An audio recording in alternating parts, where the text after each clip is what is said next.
শুভ সকাল। Sundarban college of টেকনোলজির পক্ষ থেকে diploma in library and information science কোর্সের সকল কাছের ও দূরের সকল শিক্ষার্থীকে এই ক্লাসে অনলাইন ক্লাসে স্বাগত জানাচ্ছি। আশা করি যে যেখানে আছেন সুস্থ আছেন, ভালো আছেন। এই ডিপ্লোমা ইন লাইব্রেরি সায়েন্স কোর্সের শিক্ষক হিসেবে আমি শোভা বড়ুয়া আপনাদেরকে আবারও এই ক্লাসে স্বাগত জানাচ্ছি। আচ্ছা, আপনাদের প্রথমে যেটা বলি, কোর্স নেম। এই কোর্স নেমটা আপনারা একটু ভালোভাবে জানার চেষ্টা করবেন। যেটা প্রায় অনেকেই বলে থাকেন যে লাইব্রেরিয়ান সায়েন্সে ডিপ্লোমা করছি।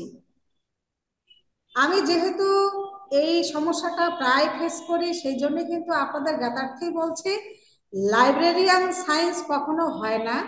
কারণ লাইব্রেরি এবং লাইব্রেরিয়ান দুইটা কিন্তু আলাদা শব্দ। সুতরাং আপনার ভুলেও কখনো বলবেন না যে লাইব্রেরিয়ান সায়েন্সে আমি কোর্স করছি। এটা হচ্ছে লাইব্রেরি সায়েন্স। লাইব্রেরি আর লাইব্রেরিয়ানের পার্থক্য আছে। লাইব্রেরি হচ্ছে গ্রন্থাগার, আর লাইব্রেরিয়ান হচ্ছেন একজন ব্যক্তি, অর্থাৎ গ্রন্থাগারিক। ওই লাইব্রেরির দায়িত্বে যিনি থাকেন তাকে লাইব্রেরিয়ান বলা হয়। সুতরাং লাইব্রেরিয়ান একজন ব্যক্তি। বুঝতে পেরেছেন আশা করি। সুতরাং আমাদের যে কোর্সটা সেটা কিন্তু আমাদেরকে ভালোভাবে আগে জানতে হবে। সেটা কি কোর্স নেমটা হচ্ছে, যেটার উপরে আপনারা এই ডিগ্রিটা নিতে এসেছেন, সেটা হচ্ছে diploma in library and information science. এই গ্রন্থাগার ও তথ্য বিজ্ঞানের উপরে আপনারা ডিপ্লোমা করতে এসেছেন।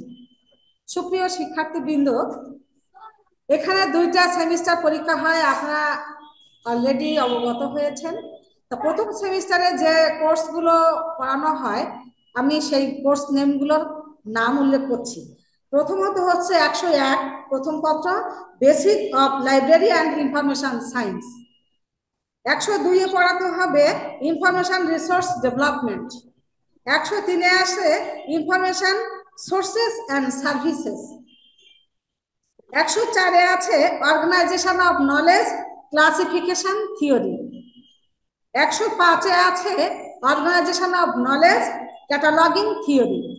এই 5টা সাবজেক্ট আপনাদের প্রথম সেমিস্টারে পড়ানো হয় এবং প্রথম সেমিস্টার পরীক্ষা এই 5টার উপরেই হয়ে থাকে।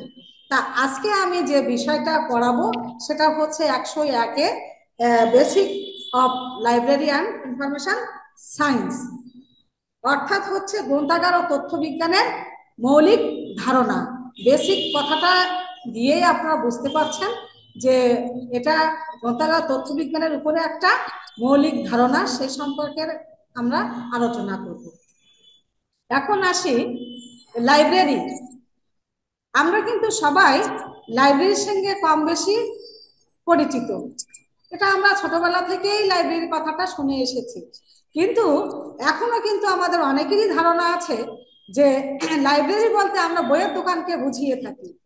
যেমন দেখবেন copy library, Abdullah and sons library, এরকম বিভিন্ন বইয়ের দোকানগুলোতে লাইব্রেরি কথাটা লেখা থাকে। আবার শিক্ষা প্রতিষ্ঠানের সাথে বা কোনো গণগ্রন্থাগার, যেটা পাবলিক লাইব্রেরি, এগুলো এরকম ধরনের প্রতিষ্ঠানের সাথেও কিন্তু লাইব্রেরি থাকে, সেটাও কিন্তু আমরা জানি। এখন বিষয় হচ্ছে আপনাদেরকে দেখতে হবে যে বইয়ের দোকান ও লাইব্রেরি, আবার হচ্ছে এই প্রতিষ্ঠানের সাথে যে লাইব্রেরি থাকে সেটাও একটা লাইব্রেরি। কিন্তু বইয়ের দোকানে তো আমরা কেনা বেচা করি, সেখানে তো পড়ানো হয় না, পড়া হয় না। আর যখন কোনো প্রতিষ্ঠানের সাথে যে লাইব্রেরি গড়ে ওঠে সেখানে কিন্তু বই কেনা বেচা করা হয় না, সেখানে কিন্তু পড়তে হয়, পড়ে জ্ঞান অর্জন করতে হয়। তাহলে দুইটার মধ্যে পার্থক্য আছে, নিশ্চয় বুঝতে পেরেছেন। এখন বুঝতে হবে যে লাইব্রেরিটা কি। লাইব্রেরি যার বাংলা অর্থ হচ্ছে গ্রন্থাগার। এটাকে যদি আমি সন্ধি বিচ্ছেদ করি তাহলে হয় কি গ্রন্থ যোগ আগার সমান সমান গ্রন্থাগার। এটা কিন্তু আমরা সবাই জানি। তাহলে গ্রন্থ শব্দটা কি? গ্রন্থটা সাধারণত আমরা কোন কাজে ব্যবহার করি বা কোন অর্থে ব্যবহার করি সেটা কিন্তু আমরা বইকে বলি গ্রন্থ, ঠিক না? আর আগার অর্থ হচ্ছে একটা ঘর বা গৃহ বা স্থান, অর্থাৎ ওই গ্রন্থ বা বই যেখানে রাখা হয় বা যে গৃহে রাখা হয় বা যে ঘরে রাখা হয় সেটাকেই আমরা গ্রন্থাগার বলছি। সুতরাং এই গ্রন্থাগার কিন্তু মূলত কি উদ্দেশ্যে প্রতিষ্ঠিত? প্রত্যেকটা জিনিসের কিন্তু একটা লক্ষ্য আছে, সেই লক্ষ্যকে সামনে রেখে, সেই উদ্দেশ্যকে সামনে রেখে সে কিন্তু তার পদযাত্রা শুরু করে বা তার কার্য নির্বাহ করে। ঠিক তদ্রূপ এই লাইব্রেরির কিন্তু একটা উদ্দেশ্য আছে, সেটা হচ্ছে কি লাইব্রেরিতে পাঠকরা আসবে, বই পড়বে, শিখবে, জ্ঞান অর্জন করবে এবং তার ব্যক্তিগত লাইফে হোক, তার পারিবারিক লাইফে হোক বা সমাজ জীবনে হোক, যেখানেই হোক না কেন সেটা প্রয়োগ করবে। আমরা লাইব্রেরিতে কেন যাব? লাইব্রেরিতে যাব হচ্ছে শিক্ষা অর্জনের জন্য। শিক্ষা অর্জন করে কেন করব? সেটা হচ্ছে আমাদের সমাজে, আমাদের পরিবারে, আমাদের দেশের মানে অজ্ঞতা, অন্ধকার দূর করে, অর্থাৎ এক কথায় হচ্ছে আলোর আলোর আলো ছড়িয়ে দেওয়ার জন্য, জ্ঞানের আলো ছড়িয়ে দেওয়ার জন্য, আমাদের ব্যক্তিগত লাইফেও আমরা জ্ঞান অর্জন করে একটা আলোকিত মানুষ হওয়ার জন্য আমরা জ্ঞান অর্জন করব। আর সেই জন্য কিন্তু লাইব্রেরিতে যাওয়া হয়। এই জন্যে লাইব্রেরিকে বলা হয় একটা সেবামূলক প্রতিষ্ঠান। এটা হচ্ছে কি সেবা দিয়ে থাকে? এটা জ্ঞানের সেবা দিয়ে থাকে, ঠিক আছে? আর যখন আপনি কোনো বইয়ের দোকানকে লাইব্রেরি বলবেন তখন একটা ভেরিয়েশন কিন্তু অলরেডি আপনারা দেখতে পাবেন, সেখানে কিন্তু আর্থিক লেনদেন হয়। আপনি বই কিনবেন, বিনিময়ে তারা অর্থ নেবে। তাহলে এটা কি হচ্ছে? সেখানে কি আপনি জ্ঞান অর্জন কিছু করতে পারবেন? সেখানে কি পড়ার সুযোগ আছে? নিশ্চয় না। যেটা আপনার লাইব্রেরিতে আছে, এখানে কিন্তু বই লেনদেন হয় কিন্তু অর্থের বিনিময়ে হয় না, সেটা পড়ার জন্য, জ্ঞান অর্জনের জন্য হয়। আর বইয়ের দোকানে আপনি যাবেন বই কেনার জন্য, সেটা আর্থিক লেনদেন হয়। সুতরাং আমরা দেখতে পাচ্ছি যে ওটা একটা ব্যবসায়িক প্রতিষ্ঠান। তাহলে গ্রন্থাগার হচ্ছে কি একটা সেবামূলক প্রতিষ্ঠান, আর বইয়ের দোকান কিন্তু একটা ব্যবসায়িক প্রতিষ্ঠান। সুতরাং ওটার নাম হিসেবে তারা ব্যবহার করে থাকে, কিন্তু সেটাকে আমরা কখনোই লাইব্রেরি বলবো না। এমনি হতে নাম নাম হিসেবে সেটাকে ইউজ করা হয়, কিন্তু লাইব্রেরি মূলত যে উদ্দেশ্য এবং লক্ষ্য সেটা কিন্তু একটা সেবা দান করা। সুতরাং লাইব্রেরি একটা সেবামূলক প্রতিষ্ঠান। এখানে কিভাবে এর কার্যক্রম বা কিভাবে কি করা হয় সেটা আমরা একটু জানি। সেটা হচ্ছে লাইব্রেরিটা কি, এখানে কি করা হয়? এখানে বই পুস্তক বা যে বিভিন্ন পাঠ্য সামগ্রী সংগ্রহ করা হয়। দেখেছেন নিশ্চয় যে আপনি যখন লাইব্রেরিতে যান সেখানে অনেক বই পুস্তক, পত্রপত্রিকা, ম্যাগাজিন বলেন, বিভিন্ন আইটেমের সামগ্রী, মানে পাঠ্য সামগ্রী যাগুলো পড়ানো হয়, এছাড়াও অনেক শিক্ষা সংক্রান্ত অনেক অডিও ভিজুয়াল আছে, সেগুলো সংরক্ষণ করা হয়। তাহলে এটা হচ্ছে এখানে সংগ্রহ করা হয় এবং সুন্দরভাবে সেটা সংরক্ষণের ব্যবস্থা করা হয়, এবং ওই সংরক্ষিত সামগ্রী কি করা হয়? পাঠকদের সেবাদানের জন্য দেওয়া হয়। অর্থাৎ পাঠকরা এই সামগ্রী ব্যবহার করে জ্ঞান অর্জন করবে, শিখবে, দেশকে আলোকিত করবে, সমাজকে আলোকিত করবে, নিজের ব্যক্তিগত লাইফকে আলোকিত করে সমাজের, দেশের তথা পরিবারের একটা আলোকিত মানুষ হিসেবে সে প্রতিষ্ঠিত হতে পারবে। সুতরাং এই দুটা ভেরিয়েশন নিশ্চয়ই আপনারা বুঝতে পেরেছেন। তা আমরা প্রত্যেকটা জিনিসের কিন্তু একটা সুন্দর সংজ্ঞা আছে। তা আমরা লাইব্রেরিকে এইভাবে সংজ্ঞায়িত করতে পারি যে গ্রন্থাগার হচ্ছে এমন একটি প্রতিষ্ঠান যেখানে পাঠ্য সামগ্রী বা বই পুস্তক সংগ্রহ করা হয়, সুন্দরভাবে সেটাকে সংরক্ষণ করা হয় এবং ওই সংরক্ষিত সামগ্রী জ্ঞান অর্জনের কাজে ব্যবহার করা হয়। অর্থাৎ library is a store house of knowledge. গ্রন্থাগার একটা জ্ঞানের ভান্ডার, ফর ডিসগ্রেশন অফ দ্যাট নলেজ, অর্থাৎ ওই জ্ঞান বিতরণের কাজে ব্যবহার করা হয়। সুপ্রিয় শিক্ষার্থীবৃন্দ, তাহলে কি আমরা লাইব্রেরি সম্পর্কে কি এখন বুঝতে পেরেছি? আমরা কি একটু লাইব্রেরি সম্পর্কে সংজ্ঞায়িত করতে পারি এভাবে? এবার আসি, লাইব্রেরি আমাদের সাবজেক্টটা কি? লাইব্রেরি এবং ইনফরমেশন সায়েন্স, তাই না? তথ্য বিজ্ঞান। আবার লাইব্রেরিকে কিন্তু গ্রন্থাগার বিজ্ঞানও বলছি। এই বিষয়ে যদি আমি আলোচনা করি, আমাদেরকে কিন্তু জানতে হবে তথ্যটা কি। বর্তমান যুগ কিন্তু তথ্যের যুগ, প্রতিনিয়ত অসংখ্য তথ্য প্রকাশিত হচ্ছে। আমি এখানে ক্লাস নিচ্ছি, আপনাদের সাথে হয়তো সরাসরি আমার যোগাযোগ নেই, কিন্তু অনলাইনে আপনার নেটের সামনে বসে আছেন। কি নিচ্ছেন? যে আমি এখান থেকে যে তথ্যটা দিচ্ছি আপনারা সেটা শুনছেন, দেখছেন, তাই না? আবার আমি এখানে ক্লাস নিচ্ছি, এখান থেকে 1 কিলোমিটার বা 2 কিলোমিটার যেয়ে দেখবেন যে এমন কোনো ঘটনা ঘটছে যেটা আমরা এখানে থেকে জানতে পারছি না, অথচ মিডিয়ায় কিন্তু আপনারা দেখতে পাচ্ছেন যে এখানে একটা ঘটনা ঘটছে।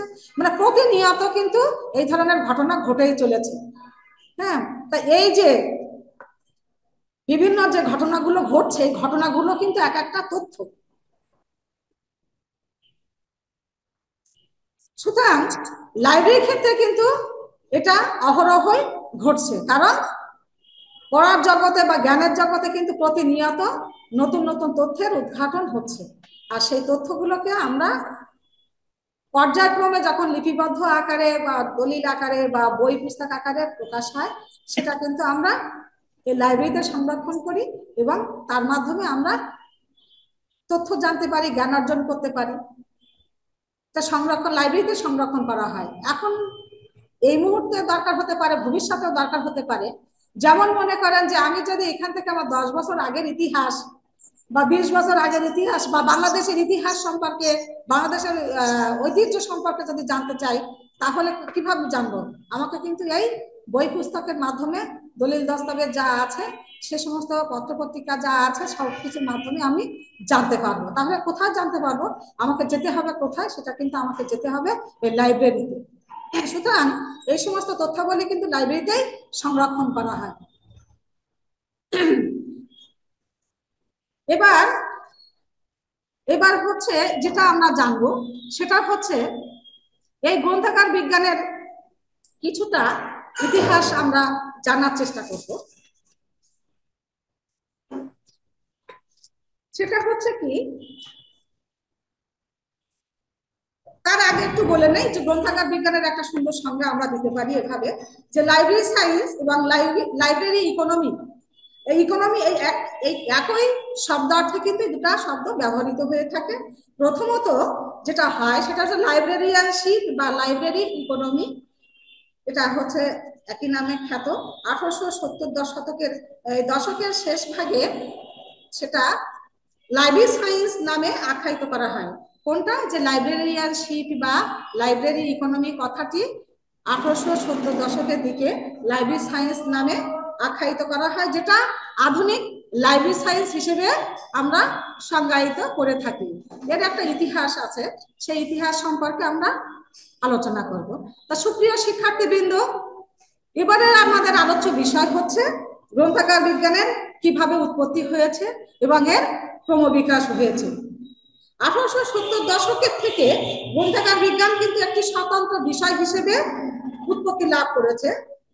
সেটি যদি আমরা দেখি, সেটি আমরা মানে বিভিন্ন ভাবে একটি সহজ উপায়ে আমরা অনুধাবন করতে পারি। সেটা হচ্ছে যখন 1873 সালের দিকে মেলভিল ডিউ, আপনারা এনার নাম হয়তো অনেকেই শুনে থাকতে পারেন, আবার অনেকেই হয়তো জানেন না, যিনি হচ্ছেন লাইব্রেরি সায়েন্সে যখন পড়তে এসেছেন, নিশ্চয়ই আপনারা এই নামটার সঙ্গে পরিচিত হবেন। লাইব্রেরি সায়েন্সের একটা গুরুত্বপূর্ণ বই আছে, ডিডিসি। এর ফুল মিনিং হচ্ছে ডিউ ডেসিমাল ক্লাসিফিকেশন, ডিউ দশমিক শ্রেণীকরণ। এই বইটি যিনি লিখেছেন তিনি হচ্ছেন মেলভিল ডিউ। এই মেলভিল ডিউ এর নাম অনুসারে এই ডিডিসি এর নামকরণ করা হয়েছে ডিউ ডেসিমাল ক্লাসিফিকেশন। ডিউ মানে তার নাম, ডেসিমাল অর্থাৎ দশমিক, ক্লাসিফিকেশন হচ্ছে শ্রেণীকরণ। তা উনি 1873 সালে মেলভিল ডিউ তার যুগান্তকারী ডিউ দশমিক শ্রেণীকরণ পদ্ধতির প্রণয়ন করেন এবং 1876 সালে সেটা প্রকাশ করা হয়। এই ডিডিসির সহজ সরল বিজ্ঞানসম্মত ব্যবহার এবং বইয়ের পুটে এই শ্রেণী নম্বর লেখার পদ্ধতি এতদিনকার যে ফিক্সড সেলফ লোকেশনের পরিবর্তে একই সেলফে সঞ্চালনের সুবিধা এনে দেয়। আপনারা যারা লাইব্রেরিতে গেছেন দেখেছেন, বড় বড় লাইব্রেরিতে যখন বইটা ব্যবহার করেন তাকে সাজানো থাকে এবং বইয়ের পুটে কিন্তু একটা নাম্বার দেওয়া থাকে। ওই নাম্বারটা কিন্তু ওই DDC number, Dewey decimal classification number. এই নাম্বারটা কিভাবে আসে, কিভাবে হয়, এটা আমরা পরবর্তীতে ক্লাসে জেনে নেব। কিন্তু কিভাবে এর উৎপত্তি হলো সেটা বলছি আর কি। 1876 সালে গ্রন্থাগার সেবা ও গ্রন্থাগার পেশার উন্নয়নে আমেরিকান লাইব্রেরি অ্যাসোসিয়েশন প্রতিষ্ঠিত হয়। তাহলে দেখেন 1873 সালে এই মেলভিল ডিউ কি করেন, তার দশমিক শ্রেণীকরণ পদ্ধতি প্রণয়ন করেন, কিন্তু সেটা প্রকাশিত হয় কত সালে? 1876 সালে। আর 1876 সালে গ্রন্থাগার পেশার উন্নয়নে কি প্রতিষ্ঠিত হয়?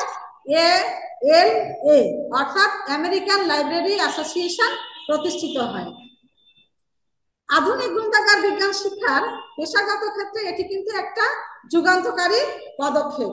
এই ব্যবস্থা ততদিনকার অ্যাপারেন্টিসশিপের পরিবর্তে গ্রন্থাগার বিজ্ঞান শিক্ষাকে বিশ্ববিদ্যালয় শিক্ষার পর্যায়ে শিক্ষাগত মর্যাদা এনে দেয়, যা গ্রন্থাগার বিজ্ঞানের ক্ষেত্রে বা গবেষণার নতুন দ্বার উন্মোচন করে।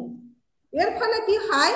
এর ফলে H E. Bliss, W.C.D. Sayers, E.C. Richardson, C.A. Carter, S.R. Ranganathan প্রমুখ প্রতিভাবান লাইব্রেরি বিশেষজ্ঞদের উন্মেষ ঘটে। এই যে মেলভিল ডিউ যখন থেকে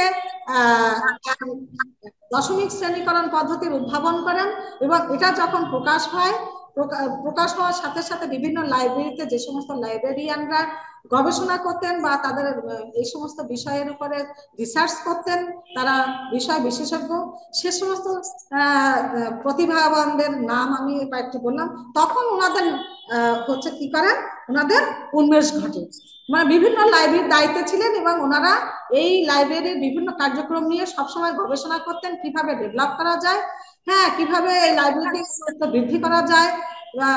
এই সমস্ত পদক্ষেপের কারণে, এইসব চিন্তা ভাবনার কারণে যখন মেলভিল ডিউ একটা পদ্ধতি প্রবর্তন করলেন এবং সেটাকে ওনারা কাজে মানে তাদের কার্যক্ষেত্রে প্রয়োগের মাধ্যমে ওনারা কিন্তু এটাকে আরো সামনের দিকে এগিয়ে নিয়ে এসেছেন এবং এই সমস্ত প্রতিভাবানদের তখন কিন্তু উন্মেষ ঘটে। শ্রেণীকরণের ক্ষেত্রে কি করেছেন? Bliss bibliographic classification, library of Congress classification, colon classification ইত্যাদি শ্রেণীকরণ পদ্ধতির উদ্ভব ঘটে। সবার সূচীকরণের ক্ষেত্রে কি হয়, অর্থাৎ ক্যাটালগিং এর ক্ষেত্রে তা হচ্ছে library association cataloguing code, American library association cataloguing code, AACR1, AACR2 cataloguing code এর উদ্ভব ঘটে। এই সমস্তগুলো হচ্ছে আমরা যখন 104, 105 কোর্স পড়বো তখন কিন্তু এইসব বিষয়ের উপরে আমরা ডিটেলস পড়তে পারবো। তো এই সমস্ত বিষয়গুলোর উদ্ভব ঘটে। সবচেয়ে বড় কথা হলো কি, এ পেশায় যারা নিযুক্ত কর্মচারী ছিলেন তারা বুক কিপারের পরিবর্তে একাডেমিক স্ট্যাটাসের মর্যাদা লাভ করে এবং স্বতন্ত্র বিষয় হিসেবে পরিগণিত হয়। তাহলে বুঝতে পেরেছেন যে পর্যায়ক্রমে এই যে আমাদের যে এই যে এখন যে লাইব্রেরি সায়েন্সের যে সমস্ত কর্মকর্তারা আছেন, এনারা যে এখন শিক্ষকের মর্যাদায় আছেন, এনারা কিন্তু একবারে আসেননি, বিভিন্ন স্টেপ পেরিয়ে পেরিয়ে আজকে এই পর্যায়ে আসতে পেরেছেন বা পৌঁছাতে পেরেছেন। তা 1883 সালের দিকে মেলভিল ডিউ এর উদ্যোগে কলম্বিয়া বিশ্ববিদ্যালয়ে স্কুল অফ লাইব্রেরি ইকোনমি প্রতিষ্ঠার উদ্যোগ নেওয়া হয়। 5 জানুয়ারি 1887 সালের দিকে উক্ত শিক্ষাক্রম চালু হয়, উক্ত শিক্ষা কার্যক্রম চালু হয় এবং তখন লাইব্রেরি ইকোনমি পরিবর্তন করে যে বললাম না আগে যে লাইব্রেরিয়ানশিপ বা লাইব্রেরি ইকোনমি যে কথাটা প্রচলন ছিল, সেটার নাম পরিবর্তন করে কি হয়, স্কুল অফ লাইব্রেরি সায়েন্স নামকরণ করা হয়। এটা মূলত গ্রন্থাগার বিজ্ঞানের একটা উৎপত্তিগত ইতিহাস হিসেবে আমরা পড়ে থাকি বা জেনে থাকি।